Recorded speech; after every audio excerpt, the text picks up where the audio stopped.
Shalom. Ini pesan Tuhan buat kita semua di tahun ini, di akhir tahun ini, bahwa saudara, saya mau setiap saudara bisa mengalami dalam arti untuk masuk tahun depan, karena tahun depan ini tahun yang cukup bagi banyak orang bilangnya gelap. Jadi tadi waktu kita worship sama-sama, Tuhan kasih pesan sama saya bahwa saudara, ini yang jadi kekuatan saudara, bahwa setiap saudara harus benar-benar punya keintiman sama Tuhan. Saudara harus benar-benar, kali ini saudara nggak bisa lagi cuman konsep punya Tuhan, tapi saudara harus benar-benar yakin bahwa di dalam diri saudara ini penuh pribadi Tuhan. Ya, jadi pribadi Tuhannya harus penuh sekali dalam diri saudara. Ya, nyata sekali dalam diri saudara. Itu lewat saudara harus doa, baca Alkitab, penyembahan, sampai saudara ngalamin encounter secara mendalam tentang pribadi Yesus ini, menguasai seluruh diri saudara, dari ujung kepala sampai ujung kaki, sampai penuh sekali. Maka saudara akan merasa bahwa saudara waktu jalan hidup ini, saudara tidak jalan diri saudara sendiri, tapi Tuhan di dalam diri saudara. Ya, jadi ketika saudara menghadapi masalah apapun di tahun yang depan, saudara tahu bahwa ini bukan saudara, tapi Tuhan di dalam diri saudara akan menghadapi bersama saudara. Amin? Saudara mengerti maksudnya? Amin? Ya, ini pesan Tuhan buat saudara menjelang akhir tahun ini. Jadi tema kita judulnya hari ini, kumpulkan buah yang baik ya. Kumpulkan buah yang baik, ini tema kita. Ini diambil dari Keluaran 34 ayat 22, kita baca sama-sama. 23, rayakanlah hari raya 7 minggu, yaitu hasil pertama dari panen gandum. Juga rayakan hari raya pengumpulan hasil pada pergantian tahun. Jadi saudara, dari referensi ayat yang kita baca ini, Israel disuruh memperingati namanya hari raya pengumpulan hasil pada saat pergantian tahun. Jadi ini mirip sama situasi kita hari ini. Ya, kita sekarang lagi di tanggal 29 Desember, kita sedang mau pergantian tahun ya. Kita 2 hari, 13 jam, 15 menit lagi. Kita akan ganti tahun, jadi tahun yang baru. Kita akan mengganti tahun kita 2024 menjadi tahun 2025. Jadi ketika pergantian tahun, kita selalu, saya nggak tahu saudara, saya selalu melihat ke belakang. Ya, saudara gimana? Lihat ke belakang nggak? Mengevaluasi diri, melihat lagi hal-hal yang kita lakukan di tahun lalu. Jadi sebelum kita tutup buku tahunan kita ini, kita mau melihat ke belakang hidup kita, dan kita akan lihat hal-hal baik apa yang sudah kita lakukan, dan hal-hal buruk apa yang kita lakukan, dan kita mau perbaiki. Dan Keluaran 34:22, Israel diperintahkan untuk merayakan hari raya pengumpulan hasil panen pada masa pergantian tahun. Jadi hari raya ini juga dikenal sebagai hari raya pondok daun atau hari raya tabernakel. Dan mereka merayakan perayaan ini jatuh di bulan berapa? Di bulan ke-7. Ya, bulan ke-7 itu di bulan Tisri, itu jatuhnya di bulan September Oktober. Jadi kemarin mereka sudah tahun baru sebelum kita. Di bulan September Oktober orang Yahudi mereka merayakan tahun baru, ya. Dan orang Yahudi mereka punya 2 kalender untuk merayakan tahun baru. Saudara tahu itu? Mereka punya 2 kalender untuk merayakan tahun baru. Kalender yang pertama namanya kalender keagamaan. Ya, tahun barunya dimulai dari bulan yang pertama, namanya bulan Nisan. Itu adanya di Maret April. Memang agak bingung ya. Kita kan bulan pertama tahun baru kan Januari ya, tapi kalau orang Yahudi bukan. Ya, bulan pertama mereka namanya bulan Nisan, itu Maret April. Itu ada kalender keagamaan, dan yang kedua kalender sipil, yaitu jatuh di bulan ke-7. Itu bulan Tisri namanya, itu di September Oktober. Nggak apa-apa, mungkin kita agak bingung karena kalender yang kita pakai namanya Gregorian, itu memang agak beda ya. Bagi kita tahun baru itu Januari, tapi bagi mereka ya ini seperti ini. Dan kalender sipil ya, yang bulan 7 ini Tisri, ini adalah kalender dipakai untuk para petani. Ya, jadi ini adalah kalender yang menghitung siklus panen. Dan itu sebabnya September Oktober ya, itu adalah masa panen raya bagi mereka. Jadi kalau bulan ke-7 adalah bulan Tisri namanya, dan itu adalah tahun baru, maka sebelum itu di bulan ke-6 namanya bulan Elul, itu adalah Agustus September. Jadi selama bulan 6 dan 7 mereka panen. Ya, saya ngerti maksudnya? Mereka panen dari bulan ke-6, bulan Elul ini, mereka panen terus sampai puncaknya klimaksnya panen raya di bulan ke-7, bulan Tisri. Ya, dan apa yang mereka lakukan? Mereka akan membawa seluruh gandum-gandum mereka ke tempat pengirikan gandum. Ya, jadi selama bulan ini mereka akan bawa gandum untuk dibawa ke dalam pengirikan, dan untuk apa? Untuk dipisahkan, ya, untuk dipisahkan antara gandum dengan sekam. biji gandum dengan sekam. Dan biasanya mereka akan pakai dengan cara memisahkan gandum ini dari sekamnya, mereka caranya dipukul-pukul ya. Jadi gandumnya dipukul-pukul supaya lepas itu bijinya dari sekamnya. Atau saudara bisa lihat seperti klip film di depan saudara, mereka bisa pakai dengan binatang yang pakai papan pengirikan ya. Ya, jadi binatang ini akan bawa papan pengirikan dan kemudian dia akan menginjak-injak dan menghancurkan gandum untuk memisahkan sekam dari bijinya. Dan biasanya tempat pengirikan adanya di tempat yang sangat terbuka dan di bukit-bukit yang tinggi yang banyak angin ya. Tujuannya apa? Ketika sekam ini sudah terpisah, mereka akan mulai ambil sekop untuk dihambur-hamburkan ke udara supaya sekam-sekam ini terbawa oleh angin ya. Dan inilah proses pemisahan antara gandum dengan sekamnya. Dan kemudian sekam akan dikumpulkan dan dibakar dan biji gandum akan dikumpulkan ke lumbung, ke gudang. Jadi ini yang mereka lakukan sebelum hari raya ya, untuk ngumpulin biji gandum, untuk ngumpulin buah-buah yang baik. Dan kemudian puncak pengumpulan panen raya itu mereka rayakan di tahun baru. Ya. Dan ini sekarang mirip sama keadaan kita hari ini. Bahwa hari ini menjelang kita mau tutup tahun, firman ini apa yang diajarkan buat kita bahwa kita hari ini mari kita mulai mengumpulkan buah-buah yang baik dalam hidup kita dan mulai membuang sekam-sekam rohani dalam hidup kita. Amin. Maka biji gandum adalah apa? Hal-hal yang baik di dalam hidup kita di tahun 2024 yang akan kita bawa lagi ke tahun 2025 ya. Itu adalah bicara karakter yang baik, kecintaan kita akan Tuhan, keantusiasan kita melayani Tuhan, ya, keantusiasan menginjil. Sedangkan sekam adalah hal-hal yang buruk, kelakuan kita yang buruk, perilaku kita yang buruk di tahun 2024, karakter yang buruk, kebiasaan yang buruk, dosa kita, maka kita mulai buang di tahun 2024 ini. Amin. Nah, saudara, jadi mana hal-hal yang baik dalam diri kita akan simpan, dan hal-hal yang buruk kita akan buang di tahun 2024 akhir ini. Dan karena itu mari kita pikirkan hari ini, apa buah rohani atau biji gandum rohani yang akan saudara kumpulkan di akhir tahun ini. Untuk saudara bawa ke lumbungnya Tuhan, lumbung surga. Jadi saudara mungkin itu bicara tentang kasih saudara yang begitu besar kepada Tuhan. Mungkin doa saudara, kualitas doa saudara yang begitu baik. Ya, pembacaan Alkitab saudara yang rutin, ya, antusias menginjil, mari saudara itu saudara bawa. Bawa itu, kumpulkan itu di akhir tahun ini. Dan kalau itu ada sekam atau sekam rohani atau ranting rohani yang tidak berbuah, mari saudara kita potong, buang dan bakar di akhir tahun ini. Seperti apa yang dilakukan bangsa Israel. Jadi saudara, tujuan kita hari ini melakukan namanya tutup buku tahunan ini adalah supaya kita hari ini bisa menemukan sekam rohani apa atau ranting yang tidak berbuah apa yang ada di dalam diri kita, supaya tahun depan kita tidak jatuh lagi di area yang sama. Dan referensi firman yang kita baca hari ini mengenai hari pengumpulan hasil dari pergantian tahun ini memiliki arti rohani yang berhubungan dengan hidup kita. Yaitu bahwa Tuhan sedang mau melihat buah yang ada dalam hidup kita. Buah yang baik di tahun 2024. Dan ketika Tuhan lihat, Tuhan akan berkata, ya itu buah yang bagus. Ya. Apa yang kamu lakukan bagi gereja itu hal yang bagus. Apa yang kamu lakukan bagiku itu hal yang baik. Nah, aku berkenan untuk buah itu. Tapi Tuhan juga bisa berkata, wah, yang itu aku gak mau dibawa lagi di tahun depan. Aku mau kamu buang. Aku mau kamu anggap itu selesai. Jadi saudara, tahun baru selalu identik dengan pakai baju baru. Betul ya? Kita bentar lagi akan ada perayaan Imlek. Ya, selalu tahu bulan Januari ya. Jadi siap-siap ya. Saudara yang punya cucu, punya anak, siap-siap rokok kantong saudara. Ya. Ya. Dan juga ada tradisi yang namanya, ada juga perayaan Idul Fitri. Itu nanti di bulan Maret kalau nggak salah, bulan Maret. Ya. Dan selalu Imlek, Idul Fitri selalu identik dengan ganti baju baru. Pakai baju baru. Sebenarnya tradisi ini meniru apa yang ada di Alkitab. Sebenarnya Alkitab sudah tulis, udah ada dulu hal ini.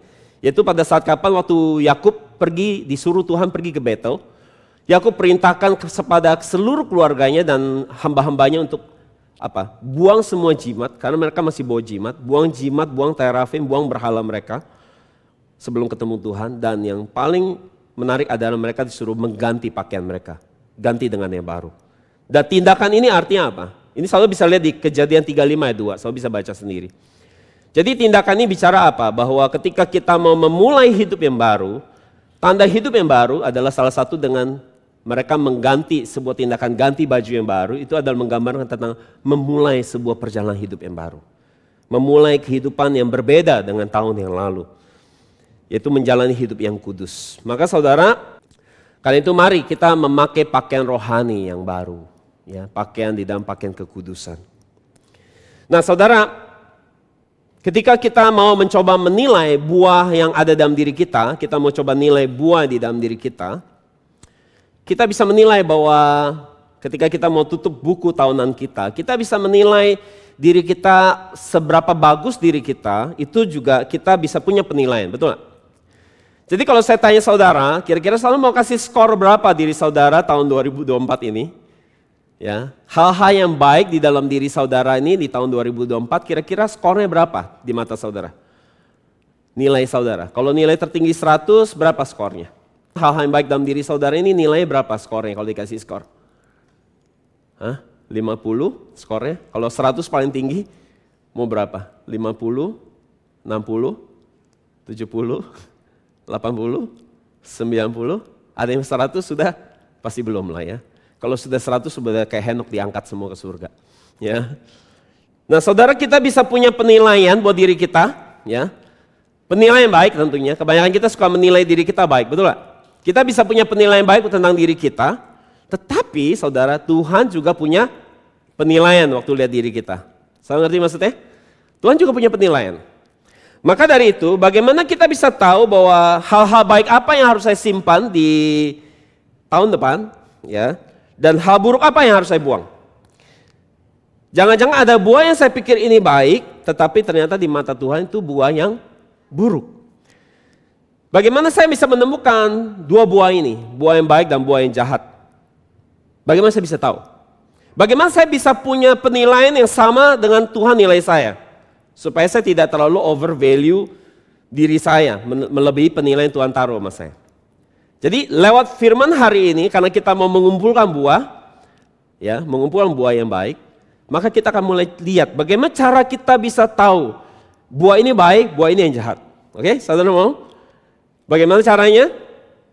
Oke, yang pertama, untuk bisa punya penilaian yang sama dengan Tuhan, bahwa ini buah yang baik dan ini buah yang jahat, saudara harus yang pertama, jujur dengan diri sendiri. Katakan jujur dengan diri sendiri. Ya, jujur dengan diri sendiri. Mengapa harus jujur dengan diri sendiri? Karena kebanyakan manusia, sekali lagi, kebanyakan manusia suka apa? Membohongi atau menipu dirinya sendiri. Jadi saudara, kita suka membohongi diri kita. Kita tidak mau mengakui yang jelek tentang diri kita. Kenapa? Kenapa kita tidak mau mengakui yang jelek? Kita suka menyangkal yang jelek dalam diri kita. Buktinya apa? Ketika orang kritik kita, ketika orang jelekin kita, respon pertama kita bilang apa? Amin, terima kasih buat kritikannya gitu. Terima kasih, itu memang benar, itu saya memang kayak gitu. Atau apa? Kebanyakan kita kalau dikritik kita akan apa? Bela diri, betul gak? Kita akan membela diri atau kita kasih alasan macam-macam, atau kita bisa nyalain orang lain. Tetapi saudara, kenapa kita nggak mau ngakuin kejelekan kita? Kita nggak mau kelihatan jelek. Kita mau kelihatan bagus terus depan orang. Kita nggak mau aminin yang jelek. Tapi kalau orang puji kita, kamu cantik sekali hari ini. Ih, bajunya keren banget loh. Kok kayak lebih muda 5 tahun? Langsung kita, langsung kita aminin buru-buru. Jadi manusia ketika kita tahu kejelekan kita itu kenapa kita nggak mau? Kita suka nggak mau ngakui itu. Karena kalau kita ngakuin itu sangat menyakitkan, katakan sangat menyakitkan. Sangat menyakitkan. Kita nggak mau. Jadi saudara, ada seseorang yang saya kenal, saudara. Dia sekarang umurnya sudah 50. Ya. Dulu dia sih ganteng sekali. Dia ganteng sekali. Dan karena dia ganteng, dia tahu dirinya ganteng. Kan orang ganteng tahu dirinya ganteng dong ya saudara. Orang cantik juga tahu dirinya cantik. Jadi dia suka post di media sosial muka dia dengan ukuran pas foto saudara. Jadi dia akan selfie dengan sangat jelas mukanya, foto mukanya dengan sangat jelas ya. Tapi sekarang umurnya udah 50. Jadi matanya yang dulunya di atas mulai jatuh. Saya tahu teori kecantikan mata itu, ya. Mata kita kalau makin tua, ya, dia akan makin turun ke bawah. Nanti akan ketemu antara alis dengan mata. Ya, kalau masih muda dia naik, matanya kebuka atas. Kalau tua makin turun. Nah, itu yang bikin orang ini tua. Ya, jadi matanya mulai turun, kulitnya mulai kendor ke bawah, di jidatnya mulai banyak keriput, kepalanya dulu banyak rambut mulai botak. Dan dia mulai selfie lagi, karena dia masih merasa dirinya masih seganteng umur waktu dia 20 tahun. Jadi sekarang kita lihat dia, oh kita bisa lihat, oh di sininya udah dekrut ya, oh di sininya udah rambutnya udah mulai botak ya, udah mulai tua. Jadi dia denial, dia nggak mau, dia menolak tua, dia nggak mau terima kondisi dia, dan dia repotnya adalah dia masih merasa dirinya masih muda. Jadi saudara, banyak orang seperti itu. Mereka denial buat kejelekannya, keburukannya. Kenapa? Karena mengakui kejelekan sendiri adalah sangat menyakitkan. Tapi kalau kita mau bertumbuh saudara, kita harus mengakui jujur sama diri sendiri. Bahwa ya memang ini saya kondisinya begini. Kalau kita nggak pernah tahu diri kita punya problem, kita nggak akan bisa pernah bertumbuh. Kita nggak pernah bisa beresin kelemahan kita yang, saudara kalau saya nggak merasa sakit, saya nggak akan pernah sembuh. Saya merasa sehat. Tapi kalau saya merasa diri saya sakit, saudara akan cari pertolongan untuk supaya saudara sembuh. Jadi saudara, siapa orang yang paling kasihan di dunia ini menurut saudara jadinya? Siapa orang paling kasihan? Orang yang sedang menipu diri sendiri. Itu namanya orang halu, ya. Saudara bisa dengarkan khotbah saya yang berjudul Kristen Halu, ya. Ini lumayan banyak viewernya, saya boleh nonton, ya. Ini cukup keras tapi juga fakta nyata. Jadi saudara, kalau begitu kita nggak mau ya jadi orang yang nipu diri sendiri, betul? Kita nggak mau. Kalau begitu apa yang harus kita lakukan supaya kita jangan jadi orang nipu diri sendiri? Yang kedua, kita harus jadi orang yang rendah hati, katakan rendah hati. Jadi saudara, kesombongan akan membutakan mata hati kita. Lawannya rendah hati apa? Sombong. Jadi kesombongan akan membutakan mata hati kita. Saudara, ada banyak ayat Alkitab menjelaskan mengenai menipu diri sendiri. Saudara bisa lihat di Ayub 15 ayat 31 terjemahan NASB dikatakan, janganlah ia percaya kepada kehampaan sehingga ia menipu dirinya sendiri karena upahnya hanyalah kehampaan. Jadi kalau saudara percaya sesuatu yang tidak ada, ya, saudara percaya sesuatu yang tidak ada, saudara merasa bahwa diri saudara adalah pribadi yang baik seperti ini, padahal itu tidak ada. Itu namanya apa? Menipu diri sendiri. Itu namanya pegang apa? Sesuatu yang hampa, sesuatu yang kosong, nggak ada, dianggap sepertinya ada, padahal nggak ada. Saudara hati-hati dengarkan firman ini, karena ini perlu saudara pikirkan dengan mendalam. Ini menurut saya firman yang sangat mendalam kalau saudara renungkan. Jadi saudara, banyak orang pikir bahwa dirinya udah sebagus itu, padahal itu hanya kosong, kosong. Nggak pernah ada itu sebenarnya. Tapi dia pikir itu ada, bahwa dirinya itu seperti itu. Dan saudara, sejak awal penciptaan di kitab Kejadian, Alkitab sudah menjelaskan bahwa sejak awal penciptaan di kitab Kejadian, bumi dalam keadaan kosong, gelap gulita. Di Kejadian 1 ayat 1 sampai 2 kita baca, pada mulanya Allah menciptakan langit dan bumi belum memiliki bentuk dan kosong. Kegelapan melingkupi samudra dan roh Allah melayang-layang di atas air. Jadi kosong di sini artinya apa? Tidak berbentuk, gelap. Jadi dunia dikatakan bahwa dunia kondisinya sebelum Tuhan datang, dunia kondisinya seperti dalam kondisi gelap dan kosong. Seperti yang Ayub katakan tadi. Jadi apa ini ya penyebabnya? Akibat dosa, manusia selalu menjadi makhluk yang selalu merasa ada yang kosong di dalam hatinya. Selalu kosong. Ada merasa yang kurang. Ada ketidakpuasan. Ada rasa tidak bahagia. Ada rasa seperti belum berarti. Dan manusia coba isi kekosongan ini dengan perkara di dunia ini. Dengan hal-hal yang fana, dengan uang. Dengan jalan-jalan ke luar negeri. Dengan punya banyak teman. Dengan mencari orang yang mau muji kita. Karena kita dengan menerima itu kita merasa kita jadi lebih berarti, lebih berharga. Tapi pertanyaan saya adalah kepada saudara, apakah uang bisa mengisi kehampaan hati kita? Bisa? Kalau orang puji kita, apakah itu bisa bikin kita bahagia? Selamanya maksud saya. Sementara bisa. Maka kita ketagihan terus kan? Puji lagi dong. Aduh enak banget. Lagi dong dipuji. Ais enak banget. Lagi dong. Sekali. Hati kita ada problem, ada yang kosong di hati kita sehingga kita butuh. Ada orang perempuan mau, dia akan merasa berarti berharga kalau punya tas yang harganya mesti 10 juta ke atas. Ya, baru dia merasa berarti.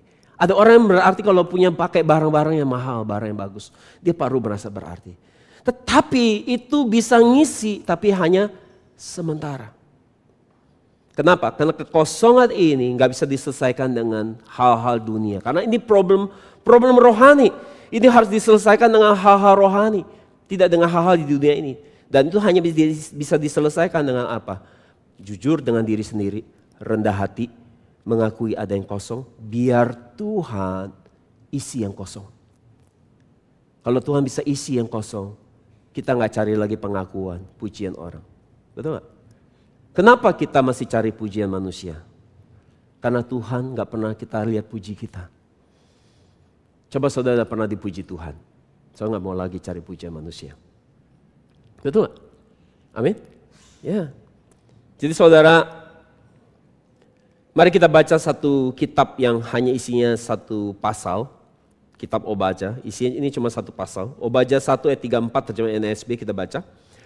Kesombongan hatimu telah menipu engkau. Orang yang tinggal di celah-celah batu di tempat kediaman yang tinggi, siapa yang berkata dalam hatinya, siapakah yang akan menurunkan aku ke bumi? Sekalipun kau membangun rumahmu tinggi seperti burung Raja Wali, sekalipun kau membuat sarangmu di antara bintang-bintang, dari sana aku akan menurunkan engkau, demikian firman Tuhan. Jadi firman ini katakan bahwa orang yang sombong, ya mereka menjadi begitu buta mata hati mereka, ya.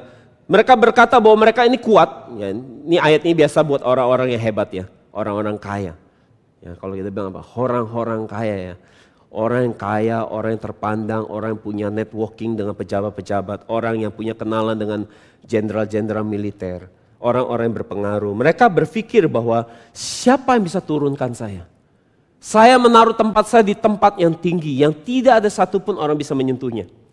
Manusia mana yang berani sama saya? Enggak ada yang berani, memang betul. Mungkin memang tidak ada banyak manusia yang berani sama dia. Tetapi Tuhan katakan bahwa aku bisa menurunkan engkau. Jadi ini artinya apa? Bahwa orang-orang yang seperti ini yang sombong, yang merasa diri mereka tidak bisa disentuh. Tuhan katakan bahwa aku bisa menurunkan engkau ke bawah kapan saja aku mau. Kapan saja aku mau. Hanya mungkin sekarang belum waktunya. 1 Korintus 3:18 terjemahan NASB katakan, berhati-hatilah supaya jangan ada seorang pun yang menipu dirinya sendiri. Jika ada di antara kamu yang menganggap dirinya bijak di zaman ini, biarlah ia menjadi bodoh supaya ia dapat menjadi bijak. Dengarkan baik-baik. Siapa di sini yang mau jadi orang bijak?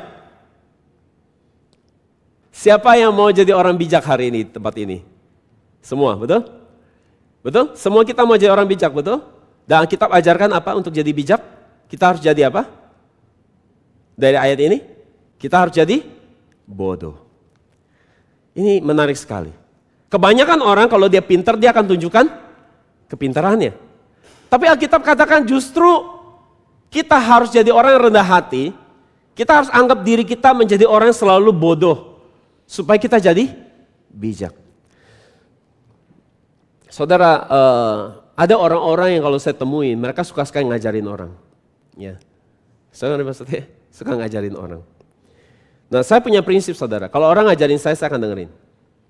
Walaupun saya punya sesuatu yang bisa saya bagikan ya. Jadi orang-orang yang ingin mendominasi, ingin seperti merasa lebih pintar, lebih tahu. Mereka berusaha mau ngajarin. Nah, kalau ada orang mau ngajarin kita, biarlah kita jadi orang bodoh. Dan kita jadi orang bijak yang belajar denger aja kalau gitu. Saya ngerti maksudnya. Tetapi saudara, apakah orang bijak itu artinya orang yang selalu harus lebih tahu? Tidak, orang bijak adalah orang yang selalu menganggap dirinya kurang dan perlu terus belajar sebenarnya. Jadi biarlah kita jadi orang yang terus belajar, ya terus belajar dalam hidup ini. Jadi jika kita mau menjadi bijak, kita harus menjadi bodoh. Alkitab ajarkan gitu. Dan orang yang merasa dirinya bijak, Alkitab katakan mereka sedang menipu diri sendiri. Sesuai dengan Galatia 6 ayat 3 dikatakan, jika ada orang yang menganggap dirinya penting, padahal tidak demikian, ia menipu dirinya sendiri. Jadi ada orang-orang yang merasa dirinya begitu penting, begitu tinggi, begitu bermoral, tetapi Alkitab katakan bahwa orang-orang itu ternyata tidak sepenting itu. Yakobus 1 ayat 26 katakan, jika seorang mengira bahwa ia adalah orang yang taat beribadah, tetapi ia tidak dapat mengendalikan lidahnya, ia menipu hatinya sendiri. Ketaatannya itu sia-sia. 1 Yohanes 1 ayat 8 katakan, jika kita mengatakan bahwa kita tidak berdosa, kita menipu diri kita sendiri dan kebenaran tidak ada dalam diri kita. Jadi jika saudara berpikir, saudara kita ada orang yang rohani, kita orang yang suci, kita orang yang punya level iman yang sudah tinggi, saya tidak lagi ada dosanya, saya tidak lagi main pelacur, saya tidak lagi merokok, saya tidak nipu orang, saya tidak melanggar lalu lintas, ya. Saya merasa saya tidak ada dosa. Oke? Dan Alkitab katakan kalau kita pikir seperti itu, kita sedang menipu diri sendiri. Kenapa? Karena dosa yang kita pikir bukan dosa, saya tidak bikin dosa lagi, dosa yang kita pikir bahwa ini bukan saya tidak bikin dosa lagi, dosa yang kita pikir tidak dosa adalah hal-hal yang kelihatan. Tadi yang disebutkan ada hal-hal yang kelihatan, tapi dosa bukan hanya itu. Ada dosa yang kelihatan, ada dosa yang tidak kelihatan. Nah, kebanyakan kita tahu ya, waktu orang ikut retret, kan, pemulihan, yang disaksikan kan dosa-dosa yang menang yang tidak kelihatan. Nggak pelacuran lagi, nggak merokok, nggak berzina, itu yang kelihatan. Tetapi ada dosa yang tidak kelihatan, itu apa? Keras kepala, sombong. Nggak peduli sama Alkitab. Nggak peduli sama Alkitab dosa nggak? Itu pikiran Tuhan. Apalagi merasa paling banyak tahu, merasa paling benar, merasa paling banyak pengalaman. Dosa nggak? Tapi kita bilang, oh saya nggak ada dosa lagi. Karena saya tidak lagi berzina, saya tidak nipu orang. Tapi hati kita punya problem, kita nggak sadar. Nah itu dia. Dan Alkitab katakan kalau kita ukur dosa hanya dari yang kelihatan, tidak ukur dosa dari yang tidak kelihatan, kita sedang menipu diri sendiri. Jadi untuk kita bisa menemukan buah yang baik yang ada dalam hidup kita, kita harus jujur, kita harus rendah hati.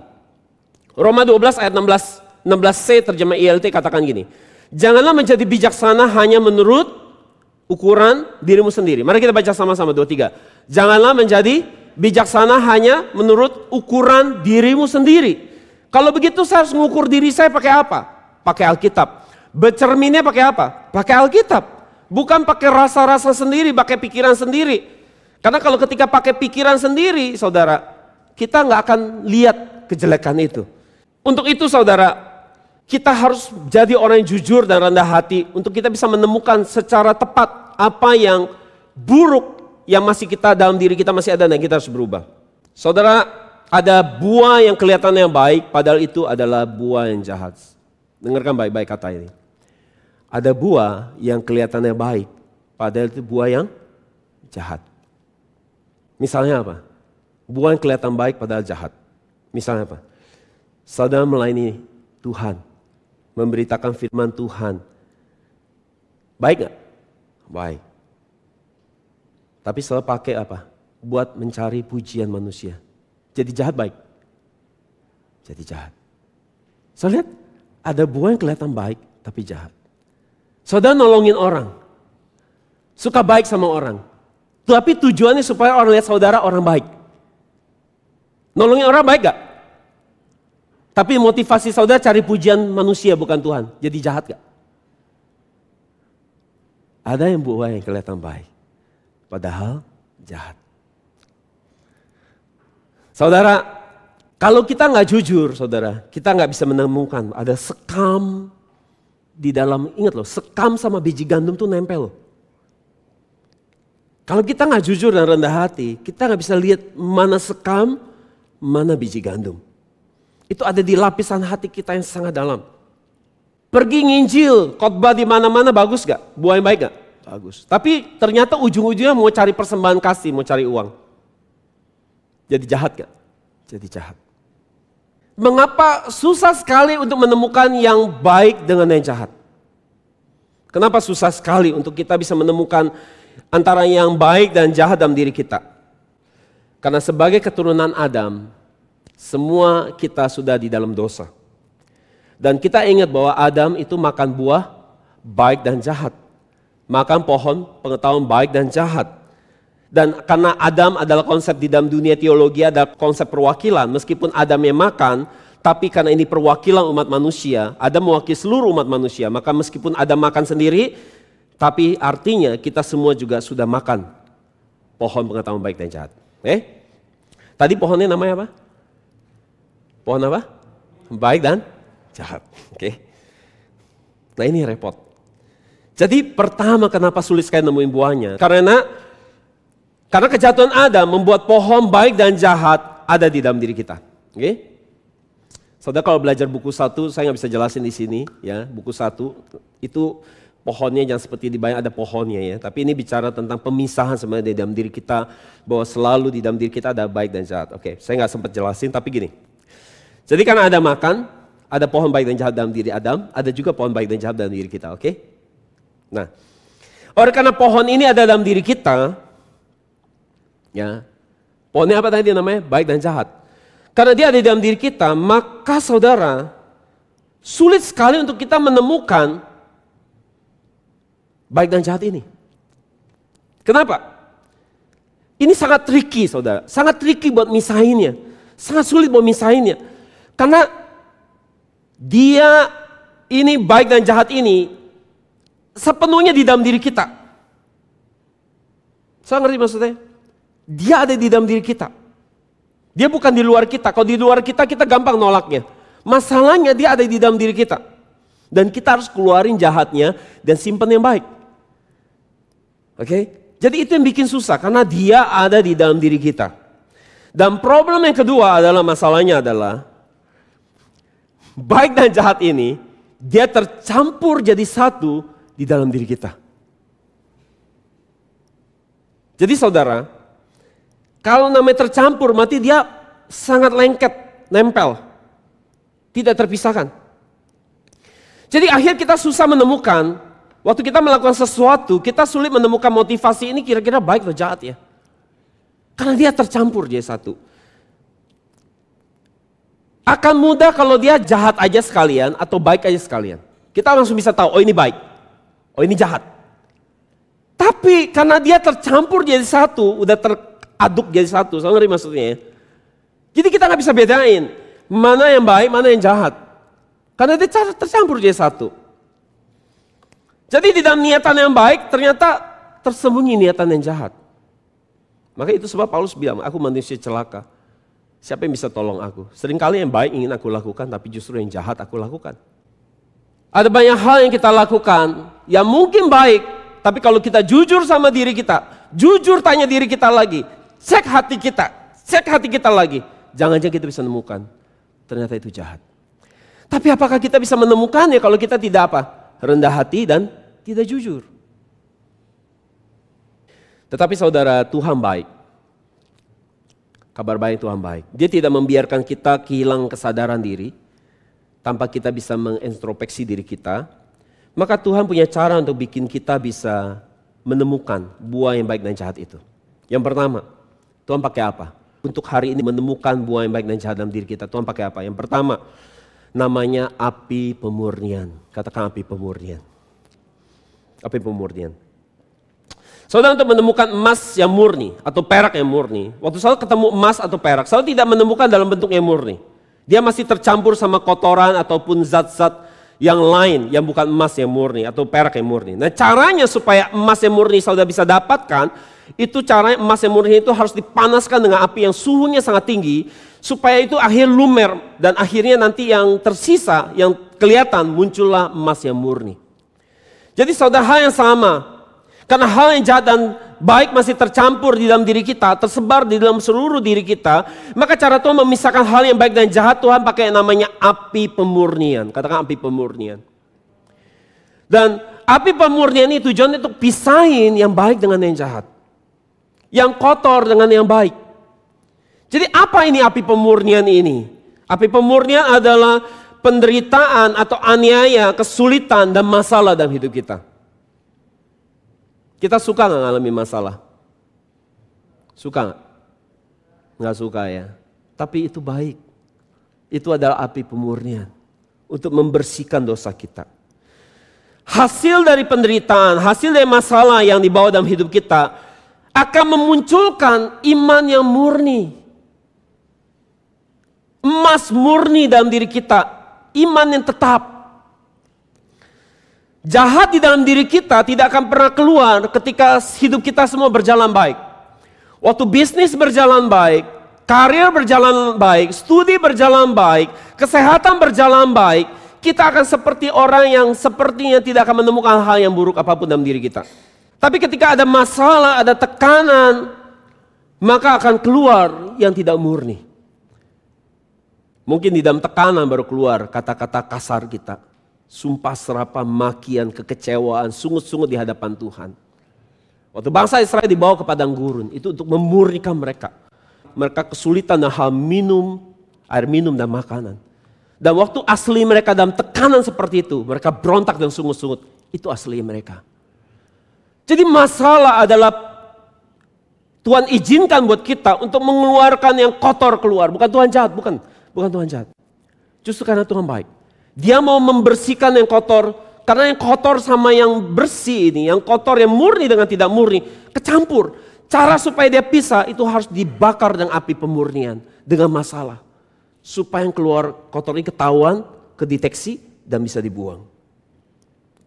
Jadi api pemurnian akan memunculkan iman yang baik. Iman yang murni, karakter yang baik akan keluar dari hidup kita. Kalau kita lihat di kitab yang terakhir di Maliaki 3 ayat 2-3 dikatakan, akan tetapi siapakah yang dapat bertahan pada hari kedatangannya? Siapakah yang akan tahan berdiri ketika ia memperlihatkan dirinya? Sebab ia, Tuhan, seperti api yang memurnikan dan seperti sabun cuci. Ia akan duduk seperti orang yang memurnikan dan membersihkan perak. Lalu ia akan membersihkan orang Lewi dan menyucikan mereka seperti emas dan perak. Sehingga mereka akan membawa persembahan yang benar kepada Tuhan. Untuk kita bisa melayani Tuhan dengan benar. Untuk kita bisa punya motivasi yang benar melayani Tuhan. Kita harus dimurnikan. Kita harus dibersihkan. Dan di sini dikatakan orang Lewi. Apakah hanya orang Lewi, dari suku Lewi yang dimurnikan? Alkitab Perjanjian Baru katakan di 1 Petrus 2 ayat 9. Saya bisa baca sendiri bahwa semua orang Kristen, kita adalah Lewi rohania, kita ada imam-imam rohania yang melakukan tugas imam untuk membawa orang yang terhilang kepada Tuhan. Itu sebabnya karena kita ada imam juga, kita pun harus dimurnikan.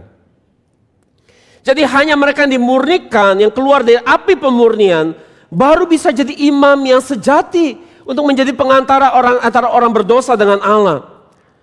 Maka jika Tuhan mau pakai hidup saudara menjadi pribadi sebagai imam yang menyelamatkan orang yang terhilang, langkah yang Tuhan lakukan pertama untuk membersihkan saudara supaya saudara siap jadi imam adalah dengan apa? Memurnikan saudara.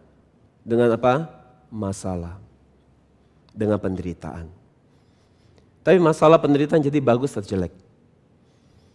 Bagus, oke. Yang kedua, Tuhan pakai cara apa? Apa yang Tuhan lakukan supaya kita bersih? Yang kedua, Tuhan bawa kita ke seperti kot yang tadi kita baca. Tuhan akan bawa kita ke tempat pengirikan gandum. Tuhan akan bawa kita ke tempat pengirikan gandum.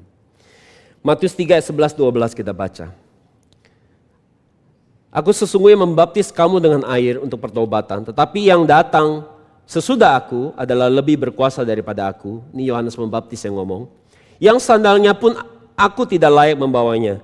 Ia akan membaptis kamu dengan Roh Kudus dan dengan api. Perhatikan ayat 12. Alat penampi ada di tangannya. Dan ia akan membersihkan tempat pengirikannya. Dan akan mengumpulkan gandum ke dalam lumbung. Namun ia akan membakar sekamnya dengan api yang tidak dapat dipadamkan. Jadi saudara, tempat pengirikan gandum seperti yang tadi saudara sudah lihat. Itu adalah di mana gandum yang sudah diinjak-injak, dipukul-pukul. Itu bicara hidup saudara. Waktu diinjak-injak, dipukul-pukul, enak atau enggak? Enggak enak. Tapi itu cara Tuhan mau misahin biji gandum dari sekam. Dan ayat ini sedang bicara tentang kedatangan Yesus yang kedua membawa penghakiman. Dan ketika dia mau datang, apa yang dia akan lakukan karena dia mengasihi saudara? Dia akan mengizinkan saudara mengalami pukulan, hantaman. Seperti gandum yang dibawa ke pengirikan. Untuk dipisahkan dari biji gandum dengan sekam. Untuk dipisahkan yang baik dari jahat.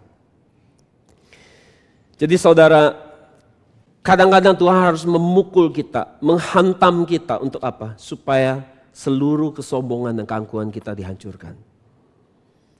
baru kita bisa melihat buah yang baik keluar dari hidup kita. Jadi saudara jangan kaget kalau tiba-tiba hidup saudara seperti ada goncangan yang hebat. Jangan kaget. Anda saudara berharga, saudara akan diayak, saudara akan digoncang, saudara akan dipukul-pukul supaya yang sekamnya keluar. Dan yang tinggal tetap hanya biji gandum, buah yang baik. Untuk itu setiap ujian itu diizinkan dalam hidup kita. Tujuannya untuk supaya menemukan iman yang tetap. Yang ketiga, Tuhan pakai siapa? Tuhan pakai manusia. Tuhan pakai manusia. Amsal 27:17 katakan, besi menajamkan besi, orang menajamkan sesamanya. Ini ayat yang kita sangat familiar. Jadi cara Tuhan memoles saudara supaya saudara bersinar terang adalah dengan memakai siapa? Orang-orang di sekeliling saudara. Tuh saudara yang hari ini suka molesin pasangannya. Bilang, tuh kan bagus ada saya. Saya bikin kamu bersinar. Ya. Kamu mesti bersyukur ada saya sebagai suami kamu atau istri kamu. Karena sayalah yang dipakai Tuhan bikin kamu bersinar terang. Lihat polesan-polesan yang saya lakukan dalam hidup kamu. Supaya kamu lebih bersinar serupa Yesus. Saya gesek-gesek kamu, saya poles-poles kamu. Nah saudara berkata begitu hati-hati. Ya. Yang berkata saya ini amplas buat hidup kamu. Nah hati-hati saudara. Prinsip amplas adalah setelah amplasnya sudah tidak ada kemampuan mengamplas lagi. Amplasnya akan apa? Dibuang. Ya. Jadi jangan bilang ini karunia amplas memang saya. Saya punya kasih karunia memang buat ngamplas hidup kamu. Iya tapi amplas kalau udah gak berguna dibuang saudara. Jadi saudara kita gak boleh cuma mau jadi amplas buat hidup orang lain. Kita juga harus mengizinkan diri kita diamplas, digesek sama sesamanya. Dan latihan praktek itu adalah apa? Di gereja. Di gereja adalah praktek kita saling diasah untuk semakin hari serupa Yesus. Ya, aslinya kita gak akan keluar kalau tidak ada tekanan. Oke, saudara tahu? Kalau saya bayangkan ada tong sampah yang tinggi. Ya, kalau di klaster saya kita semua harus punya tong yang setinggi ini. Cuma kebetulan saya nggak punya tong setinggi itu karena saya hanya berdua. Jadi kan nggak perlu setinggi ini tongnya. Tapi kalau yang keluarga besar mereka butuh tong yang segede ini. Tong sampah sebesar ini. Taruh di depan rumah dan di tukang sampah akan tinggal ambil angkat. Jadi tongnya sebesar ini, tingginya sebesar ini. Dan di situ akan masuk banyak sampah. Nah sekarang lagi musim hujan. Jadi ketika musim hujan tong-tong sampah yang gede-gede tinggi itu terisi penuh sama air hujan. Betul gak? Dan kalau hujan sudah berhenti saudara, waktu kita lihat ke tong sampah itu, ya sampahnya pasti ada di bawah. Tapi di permukaan kita lihatnya apa? Air yang bersih. Air yang bersih. Bersih sekali airnya. Tapi kalau kita mulai ambil tongkat dan kita sodok itu, kita aduk itu tong sampah, maka akan menjadi keruh airnya dan jadi kotor, keluar semua sampahnya. Apa maksud saya ngomong gini? Bahwa kita akan jadi orang yang sangat rohani kalau nggak ada yang sodok kita. Kita akan jadi orang yang sangat holy, ya, sangat penuh kasih sayang, sangat perhatian, sangat pengertian, sangat baik, sangat sabar.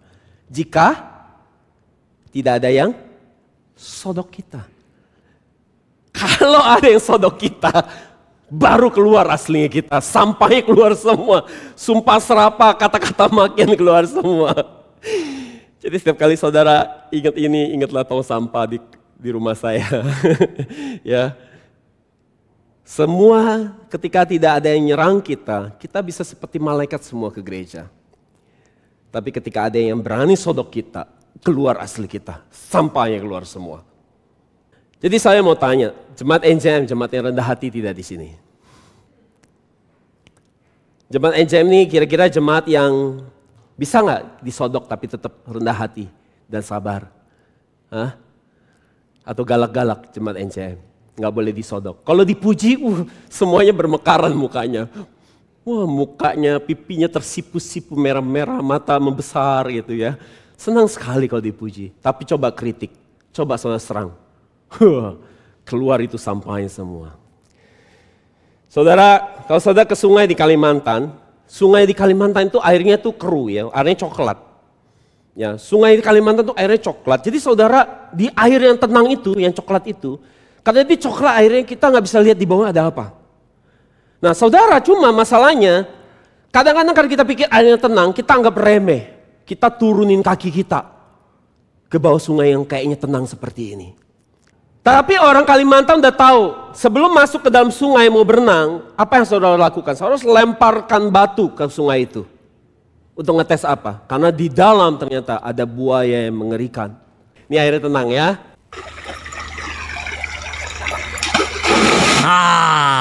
Itu dia guys ya. Itu dia guys ya.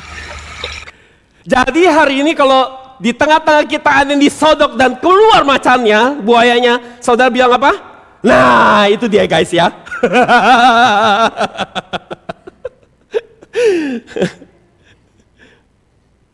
Tadi kayak malaikat kan, waktu disodok, waktu diserang, waktu dikritik, nah saudara tinggal bilang, nah itu dia guys ya, buayanya keluar. Jadi NJM, jemaat NJM mari, saudara jadi orang yang rendah hati, bisa terima teguran. Ya, jangan sensitif saudara.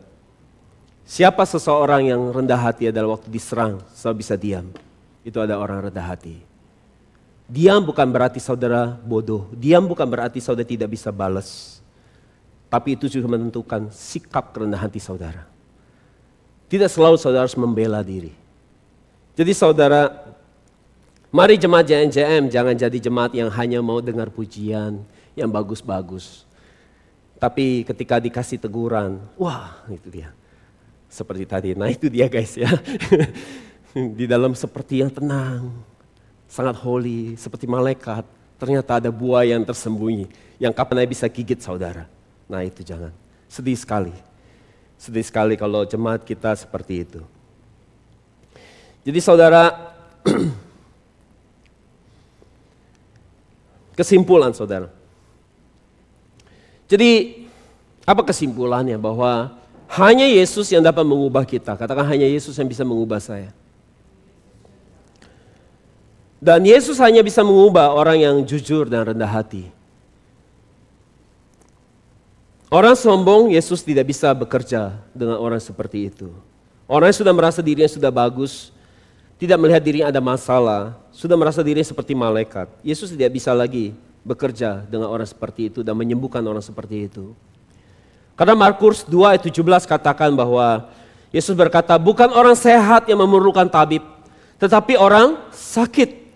Aku datang bukan untuk memanggil orang benar, melainkan orang berdosa. Referensi lain di Matius 9:12, Lukas 5 ayat 31-32. Jadi Tuhan hanya bisa ubah hidup orang yang merasa dirinya ada masalah.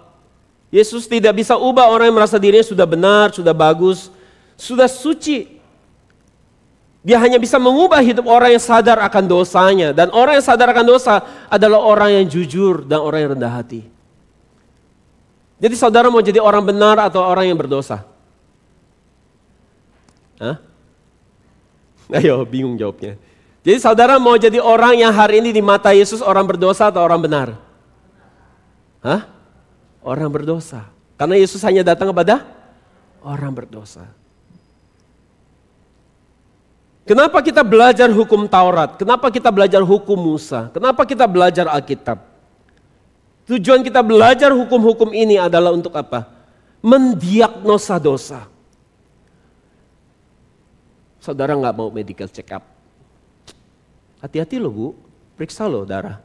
Enggak, saya bisa jalan masih bagus, lari aja bisa biarpun umur 60. Kayak gitu, gak saya sehat gitu kan. Saya nggak pernah mau cek.